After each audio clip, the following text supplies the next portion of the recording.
नमस्कार। मुद्दे की बात में आप सभी का स्वागत है। मैं हूं आपके साथ गरिमा वाजपेयी। आज बात कर रहे हैं थराली के बाद एक बार फिर थराली की। उत्तराखंड में लगातार दैवीय आपदाओं के आने का सिलसिला जारी है। हाल ही में 5 अगस्त को उत्तरकाशी के थराली में आई आपदा और एक तरफ यमुनोत्री में बनी पानी की झील से आपदा प्रबंधन के साथ सरकार की मुश्किलें बढ़ा दी है। तो वहीं चमोली जिले के थराली क्षेत्र में देर रात बादल फटने से बड़ी तबाही मची। टुंडरी गदेरे में आए उफान ने रानीबगड़, चेपड़ो और सगवाड़ा गांव में व्यापक नुकसान पहुंचाया है। मूसलाधार बारिश के चलते पिंडर और प्राणमती नदियां उफान पर है, जिससे हालात और ज्यादा गंभीर हो गए हैं। सगवाड़ा गांव से एक व्यक्ति और एक किशोर के लापता होने की भी खबर है, जबकि चेपड़ो बाजार में कई दुकानें और थराली बाजार व तहसील परिसर में घरों और दफ्तरों में मलबा घुस गया है। कई वाहन मलबे में दब गए हैं। थराली ग्वालदम व थराली सगवाड़ा मार्ग पूरी तरीके से बंद हो गए हैं। बड़े नुकसान की आशंका जताई गई है। आज इसी मुद्दे पर करेंगे चर्चा। एक रिपोर्ट आपको दिखाते हैं।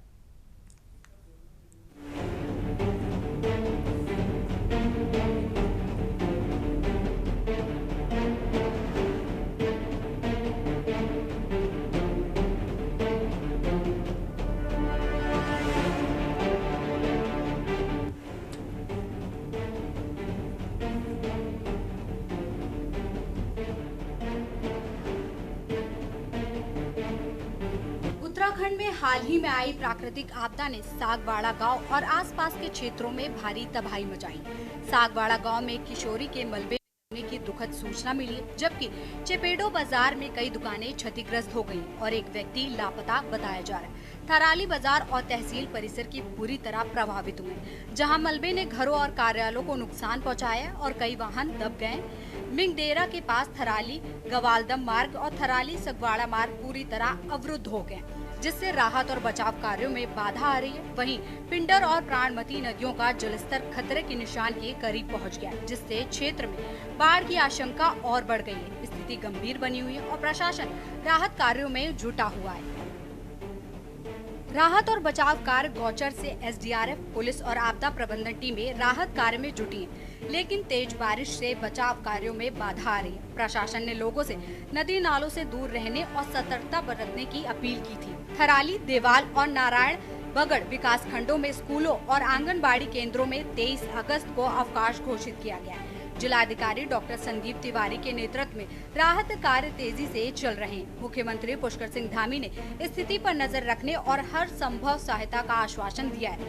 ग्रामीणों को सुरक्षित स्थानों पर पहुंचाया जा रहा है, लेकिन दहशत का माहौल बना हुआ है। वहीं आपदाओं को लेकर विपक्ष ने सरकार पर हल्ला बोल दिया है। थराली में रात में अतिवृष्टि से जो है थराली शहर हो गया, तहसील परिसर हो गया, सागवाड़ा गाँव हो गया, चेपड़ो हो गया, आसपास के इलाकों में काफ़ी अतिवृष्टि हुई, काफ़ी जो नुकसान हुआ है। और मलबा आने से जो है एक कविता नाम की महिला जो है 20 साल की दब गई है वहाँ पे महिला, और एक व्यक्ति गंगा जोशी जो है चेपड़ों में लापता है, वो 72 साल की एज है। रात में ही हम लोगों ने मूव करा दिया था। डीआरएफ की टीम थी, एसडीआरएफ की टीम थी, डीडीआरएफ की टीम, हमारी टीम थी, उनको मूव करा दिया था क्योंकि रास्ता के ये ब्लॉक हो गया है। थराली विकास खंड से परेशान करने वाली खबर आ रही है। ऊंचे इलाके में कहीं बादल फटा है, जिसके कारण तहसील पूरा प्रांगण थराली का, उसके अलावा वहां पर सागवाड़ा गांव, वहां पर पानी भर गया है घरों में और एक लड़की के दबे होने की सूचना है। इसी प्रकार से वहां पर चेपड़ो से मुझे अभी जानकारी मिली है कि वहां भी मकानों में पानी भर गया और एक व्यक्ति के लापता होने की खबर है।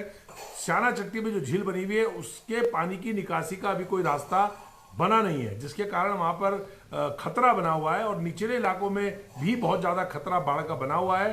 पूरे गढ़वाल मंडल में इस समय भयंकर आपदाएं आई हुई हैं कि मोदी जी और उनकी पूरी टीम इस समय चुनाव में व्यस्त है। पूरी भारतीय जनता पार्टी बिहार में कैसे सत्ता प्राप्त कर ले दोबारा से, उसके लिए चिंताग्रस्त हैं, रैलियां कर रहे हैं, लेकिन अभी तक उत्तराखंड में आई हुई आपदाओं के लिए कोई भी केंद्रीय दल उत्तराखंड नहीं आया।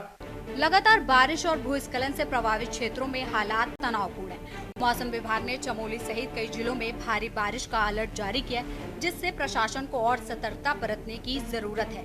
प्रशासन और राहत दलों के प्रयास जारी हैं, लेकिन मौसम की चुनौतियों के बीच लापता लोगों की तलाश और नुकसान का आंकलन अभी अधूरा है। स्थानीय लोग सुरक्षित स्थानों की ओर पलायन कर रहे हैं। स्पेशल एक्स के न्यूज इंडिया।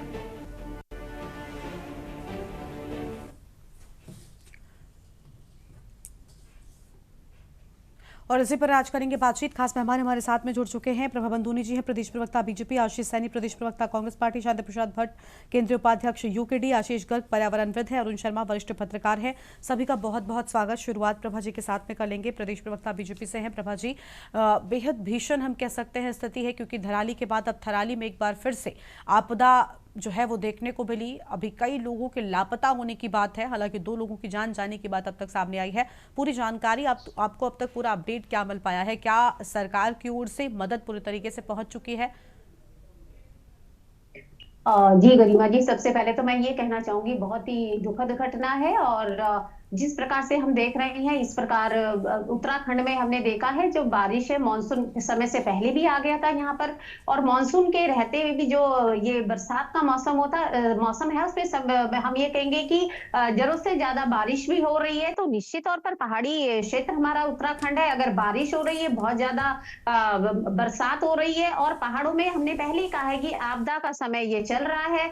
और कहीं ना कहीं ये जो बादल फटने की जो घटना इससे पहले भी हमने धराली में देखा है, और वहां पर भी बहुत ही हम कहेंगे कि जो क्षतिग्रस्त हुए थे, होटल थे, मकान थे, अभी उन वहां पर भी राहत और जो मैं कहूंगी उनका पुनर्स्थापना का कार्य चल रहा है। और जिस प्रकार से कल ये घटना भी हमने देखा था, जब हमारे मैदानी क्षेत्रों में भी इतनी बारिश हो रही थी कल, तो कहीं ना कहीं ये सबको अंदाजा था कि कहीं पहाड़ों में कोई ऐसी घटना ना घटित हो जाए। और देखिए रात को ये बादल वहां पर फट गया है, और जिससे जान माल की जो हानि हुई है बहुत ही मैं ये कहूंगी दुखद है। और वहां पर जो जान माल की हानि हुई है उसके लिए देखिए, जो अगर मैं राज्य सरकार के बारे में कहूं तो वो तो कल रात से ही वहां पे, चाहे हमारी एसडीआरएफ की टीम हो, वहां का जिला प्रशासन हो, आपदा प्रबंधन की टीम हो, वो सब तो लगे हुए हैं बचाने की। और जो कम से कम वहां पर नुकसान हो यही सरकार की प्राथमिकता है, और वो सारे राहत और बचाव कार्य वहां पर कल रात से ही चल रहे हैं। और अभी भी आपकी रिपोर्ट में भी हमने देखा है कि जिस प्रकार सभी बीआरओ की टीम है जो रास्ते वहां पे क्षतिग्रस्त हो गए हैं उनको ठीक करने का काम किया जा रहा है।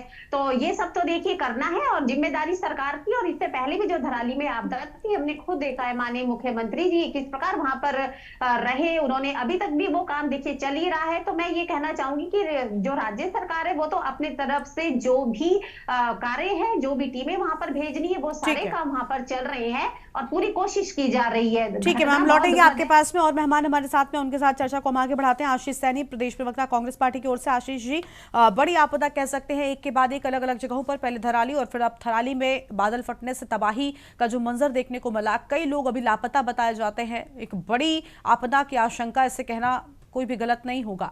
क्या वाकई, क्योंकि अभी एक जगह पर आपदा का दंश प्रदेश झेल ही रहा है, लगातार यहाँ पर भी सवाल उठ रहे हैं कि सही तरीके से रेस्क्यू पूरा नहीं हो पा रहा है। अभी भी कई लोग, धराली में ही बात कर ले तो लापता है, जिनका अब तक कोई अता पता नहीं हो पाया, और थराली में फिर से ये घटना हो गई।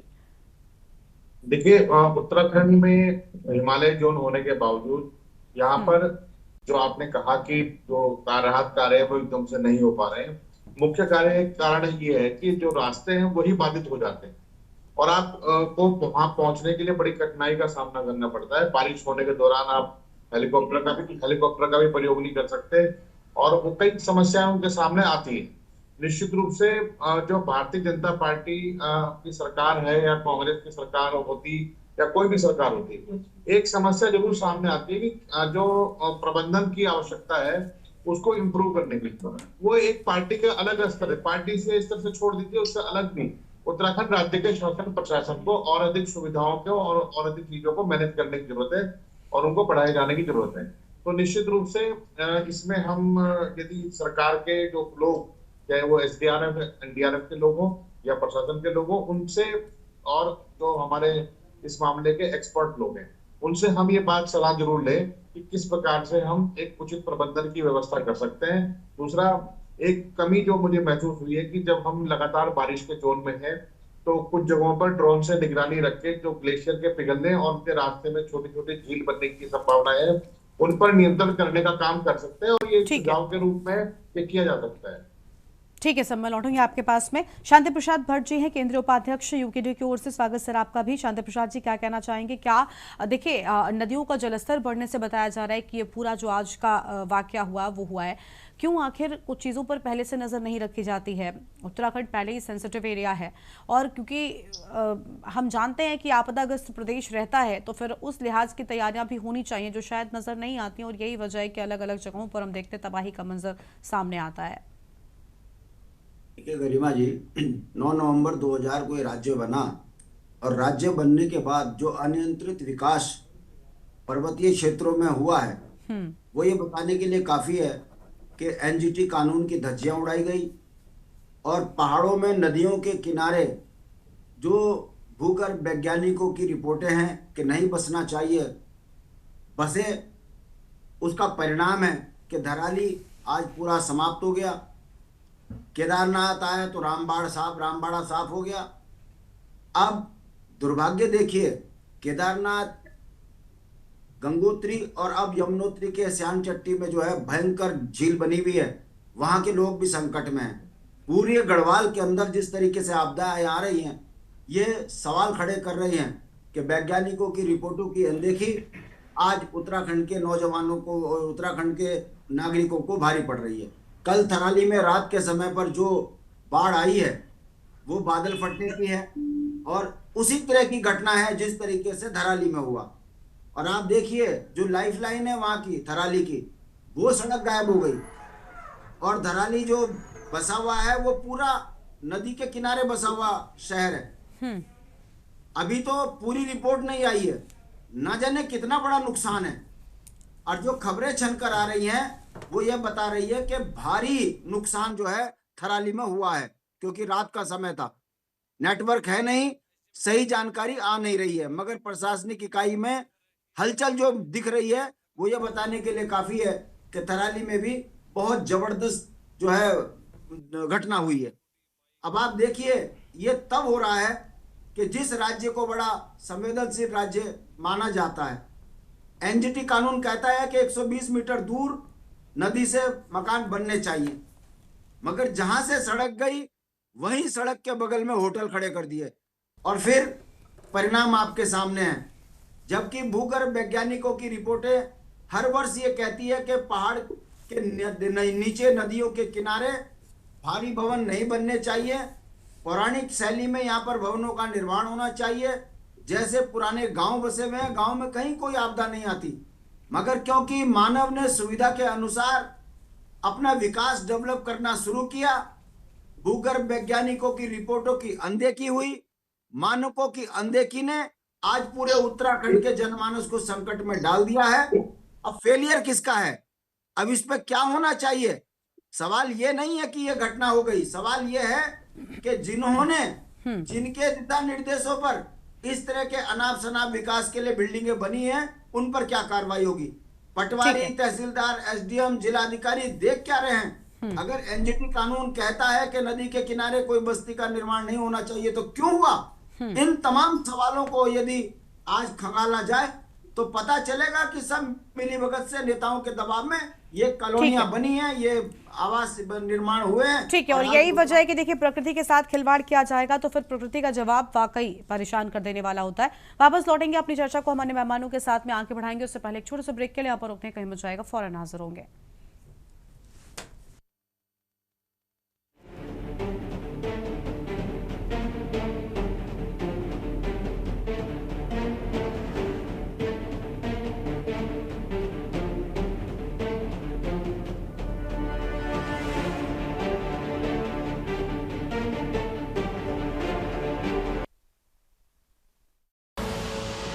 देख रहे हैं के न्यूज, खबरों का सारथी।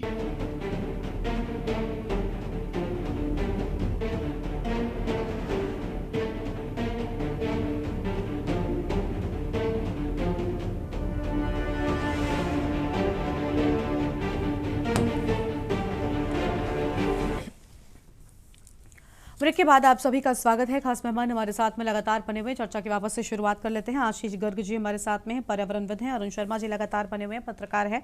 पहले आशीष गर्ग जी का रुख कर लेते हैं। आशीष जी पर्यावरणविद है, बहुत स्वागत सर आपका। आशीष जी, ऐसी घटनाएं आखिर क्यों होती हैं? क्या वाकई ऐसी जगहों पर जहाँ पहले ही हम ये जानते हैं कि आपदाग्रस्त प्रदेश है और सेंसिटिव जगह है जहाँ पर बहुत ज़्यादा निर्माण नहीं किया जा सकता, विकास होना चाहिए लेकिन एक सही दिशा में और एक पूरे रिसर्च के साथ में कोई भी डेवलपमेंट का कार्य वहां पर किया जाना चाहिए, क्या वाकई यहां पर अनदेखी हो रही है? शांति प्रसाद भट्ट जी को अगर आपने सुना हो, उनकी ओर से हम बातें कही गई कि गलत दिशा में अगर विकास होगा तो शायद ऐसी ही तस्वीर वापस से सामने आएगी।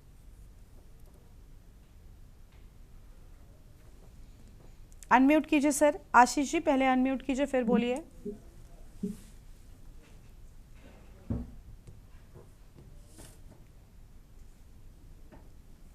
आशीष जी आवाज मिल रही है आपको? अनम्यूट करें आप।